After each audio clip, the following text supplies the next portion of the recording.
प्रभाग क्रमांक 22 मध्ये भारतीय जनता पार्टीचे अधिकृत उमेदवार किसन जाधव, दत्तात्रय नडगिरी, अंबिका नागेश गायकवाड, चैत्राली गायकवाड यांच्या प्रचारार्थ काढलेल्या भव्य रोड शो म्हणजे जणू विजयाचा गुलाल उधळणारी विजयदर्शी पदयात्रा ठरली.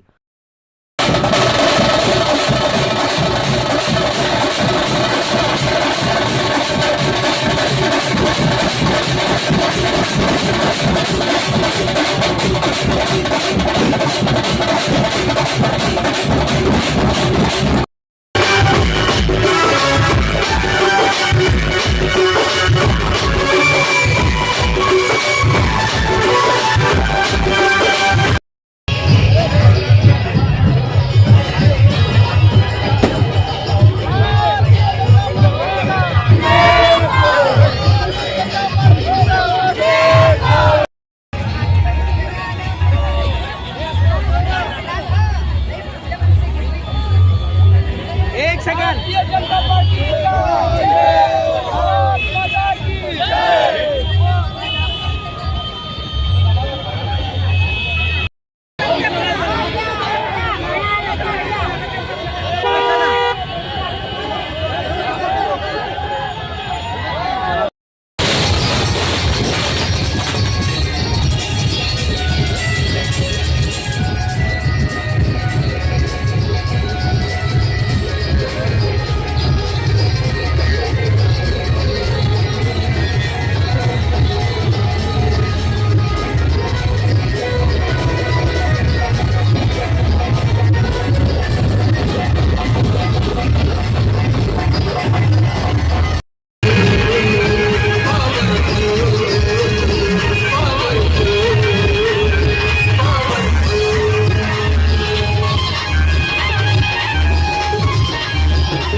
या शक्ती प्रदर्शनात पालकमंत्री जयकुमार गोरे, आमदार देवेंद्र कोठे, भाजप युवा नेते मनीष देशमुख व मोनिका देवेंद्र कोठे यांची उपस्थिती विशेष ठरली.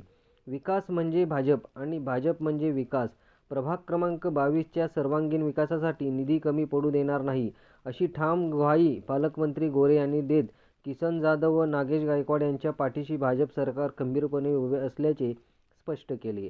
आमदार देवेंद्र कोटे यांनीही जाधव पॅनलला मोठ्या आज सोलापूर जिल्ह्याचे पालकमंत्री आदरणीय देवेंद्र फडणवीस राज्याचे ग्रामविकास मंत्री तथा सोलापूर जिल्ह्याचे पालकमंत्री आदरणीय जयाभाऊ गोरे साहेब यांच्या मार्गदर्शनाखाली, यांच्या नेतृत्वाखाली शहर मध्येचे तरुण तडफदार आमदार, युवा आमदार देवेंद्रदादा कोटे, त्याच पद्धतीनं युवा नेतृत्व मनीष भैया देशमुख, त्याच पद्धतीनं देवेंद्रदादा कोटे यांच्या सौभाग्यवती मोनिका वहिनी कोटे साहेब या मंडळींच्या नेतृत्वाखाली भारतीय जनता पार्टीचे अधिकृत उमेदवार प्रभाग क्रमांक 22 येथील स्वतः मी माझे सहकारी नगरसेवक नागेश अण्णा गायकवाड यांच्या सौभाग्यवती अंबिकाताई गायकवाड, त्याच पद्धतीनं युवा सहकारी शिवराज गायकवाड यांच्या सौभाग्यवती चैत्रालीताई गायकवाड, दत्तात्रयजी नडगिरी, सर्व भारतीय जनता पार्टीचे उमेदवार आज जिल्ह्याचे पालकमंत्री जयाभाऊ गोरे असतील, माझे पिताश्री लक्ष्मीमामा जाधव असतील,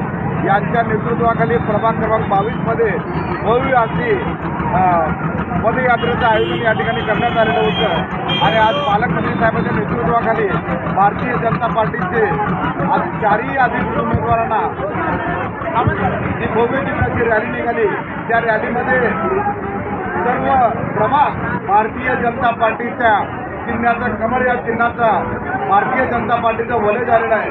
आणि आदरणीय पालकमंत्री साहेबांच्या नेतृत्वाखाली प्रभाग 22चा विकास, सर्वांगीण विकास करणार असं अभिवादन देखील पालकमंत्री साहेबांनी केलेलं आहे. आणि पालकमंत्री साहेबांच्या नेतृत्वाखाली आज ती भव्यदिव्य यात्रा, पदयात्रा निघाली. या पदयात्रेला युवा नेतृत्व, युवा आमदार देवेंद्रदादा कोटे साहेब देखील उपस्थित होते, सौभाग्यवती मोनिका वहिनी कोटे या उपस्थित होत्या, युवा नेतृत्व मनीष भाई देशमुख हे देखील स्वतः या रॅलीमध्ये सहभागी झाले होते. हजारो माता भगिनींचं, हजारो बांधवांचं, हजारो तरुण सहकार्यांचं भरभरून प्रेम असं या रॅलीमध्ये दिसून आलं. या रॅलीचं सुरुवात इराणा वस्ती सरकारी गोडाऊनच्या समोरून ही रॅली चोरीनगर उडको इथे मार्गस्थ झाली.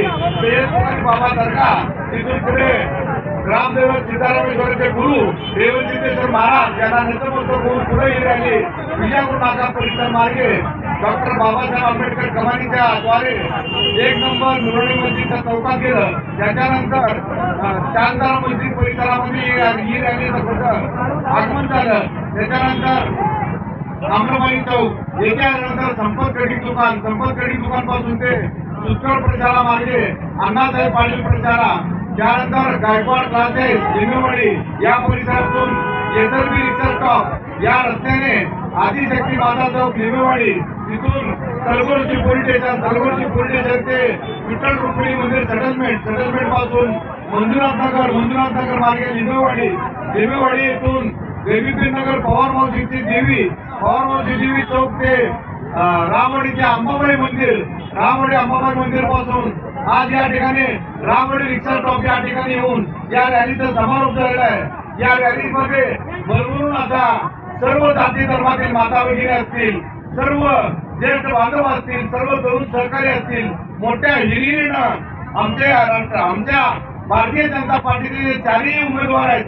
येत्या 15 तारखेला सकाळी 7:30 ते 5:30 या वेळेमध्ये आम्हाला भारतीय जनता पार्टीचे कमळ या चिन्हावर उमेदवाराला आपण भरभरून आशीर्वाद द्यावं, भरभरून प्रेम द्यावं.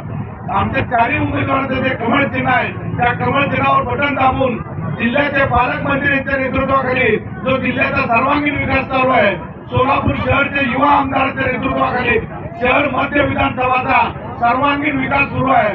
कालच आपण पाहिला असेल मुख्यमंत्री देवेंद्र फडणवीस साहेबांच्या नेतृत्वाखाली जी जाहीर सभा झाली, त्या जाहीर सभेमध्ये युवा नेतृत्व देवेंद्रदादा कोटेंनी फोन केला की जोपर्यंत सोलापूर शहराला दररोज पाणी पुरवठा होणार नाही, तोपर्यंत मी माझ्या डोक्याला फेटा मानणार नाही. मी माझ्या राजकीय जीवनामध्ये आज तागायत अशा तरुण दमदार आमदारांचं अभिवचन सिद्धारामेश्वराच्या मुख्यमंत्रीच्या उपस्थितीमध्ये ग्रामदेवत सिद्धारामेश्वराच्या साक्षीने त्यांनी शपथ घेतलं की दररोज पाणी पुरवठा करणार. अशा भारतीय जनता पार्टीचे आम्ही 4ही उमेदवार मुख्यमंत्री साहेबांनी त्यांच्या जाहीर भाषणामध्ये आपल्या प्रभाग 22चा विशेष करून उल्लेख केला. महात्मा गांधी प्राथमिक संग्रहालय असेल, लिंबेवाडी परिसर असेल, रामवाडी परिसर असेल, विजापूर नाका परिसर असेल, या सर्व भागाला देवाभाऊने जाहीर भारतामध्ये सांगितलं की भरघोस असा निधी देऊन या भागाचा कायापालट केल्याशिवाय मी राहणार नाही. त्यामुळं आपल्या माध्यमातून मी तमाम प्रभाग 22च्या जनतेला आणि सोलापूर शहरवासियांना कळकळीचं आणि नम्रतेचं आवाहन करू इच्छितो. येत्या 15 तारखेला आपण सर्वांनी कमळ या चिन्हावर बटन दाबून मी असेल, माझे संघटनेचे नागेश गायकवाड त्यांच्या सौभाग्य होती, अंबिकाताई असेल, आमचे युवा सहकारी शिवराज गायकवाडच्या सौभाग्य होती, चैतन्यताई असेल, त्याच पद्धतीने दत्तात्रेयची नडगिरी असतील, या चारही उमेदवारांचं कमळ या चिन्हावर भरघोस असं बटन दाबून आम्हाला भरभरून आशीर्वाद द्यावं आणि तुमची काम करण्याची आम्हाला संधी उपलब्ध करून द्यावं हे कळकळीचं आणि हात जोडून तमाम प्रभाग 22च्या जनतेला मी आवाहन करतो आणि थांबतो. जय हिंद, जय महाराष्ट्र.